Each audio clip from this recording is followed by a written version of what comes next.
Magandang araw! So, ngayon po ay mag-unbox po kami ni Akila. And syempre po ako. Yan. So, ito po is matagal na pong naipadala po sa akin. And noong pa po itong July 22. So, hindi ko rin po alam kung ano nga po ba ito. Pero alam ko po ito yung pinadrawing ko po kay Alan. Yan, kay Kuya Alan Alvarez. Yan po. So, medyo taga-Batangas po siya, pinadeliver na lang po, or pinadeliver ko na lang po. So, 2022 pa to, 2022 pa po ito napadala. So, ngayon ko lang po i-open kasi nga po, medyo busy po palagi. So, ano nga po to? So, i-start na po natin i-unbox po ito. And kung ano po yung nasa loob. So, hindi rin po ito alam ni Akila.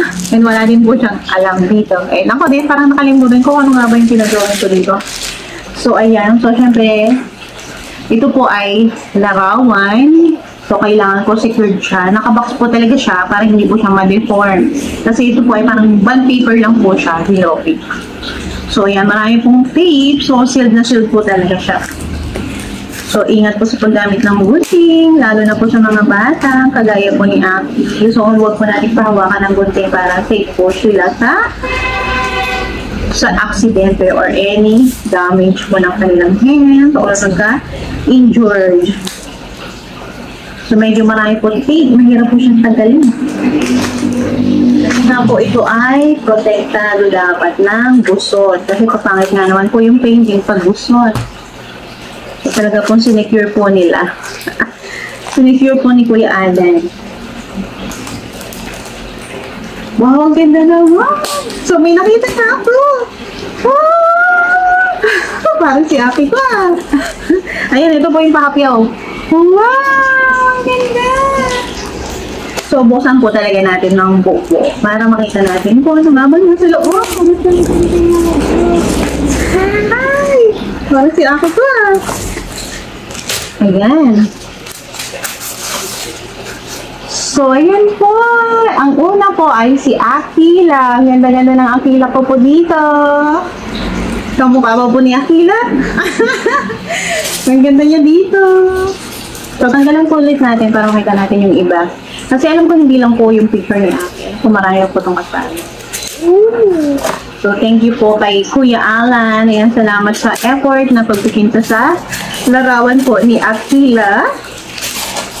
So, napakaganda po ng pagkakapackage niya po. Talagang hindi po talaga magubusot kasi nga po nakasecured po siya sa box at saka po sa styrofoam. So, ito po yung pinagbalutan. So, medyo hard po talaga siya. So, safe na safe po talaga siya. Hala, nag-unbox pa yung isa. So, inaantok pa po yung kasama ko. Pero excited po siya mag-unbox. Pero inaantok po yan. So, ito na po. So, ang una po ay syempre si Magandang Akila. Ay, medyo matigas po pala yung pagkakaano niya. Ito po yung isa. Ayan. Hawakan mo yung picture mo, Akila. Ipakita mo sa kanila. At syempre po, sino sa akin? Hindi yan. Syempre po kami dalawa ni Daddy Les. Ano pa ba? Para ito lang yung pinadrawing ko. So, ayan. So, dalawa lang pala yung pinadrawing ko kay Kuya Alan. Wait lang. Check natin. Ay, oo nga, dalawa lang.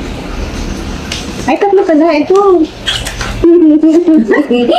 So, ito po. So, tatlo siya. Aki. Okay. Sa harap na rin.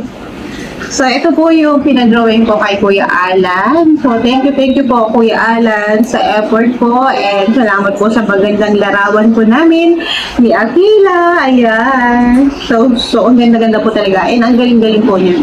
Sa mga gusto pong magpa-paint po sa kanya, yan, Kuya Alan, Alan Alvarez po yung pangalan niya po. Ayan. Ayan. So, ilagay ko na lang din po yung YouTube niya at saka po yung FB niya sa comment section po. Okay po, so tingnan nyo na lang po. Aki, harap niyo sa'yo. Okay, yan. Di ba po ang galing niya? At ang ganda-ganda po yan. Salamat po sa panonood. Paalam po. Ayan. I've seen a lot of change, been through a lot of pain. Some things are not the same as they were a year ago.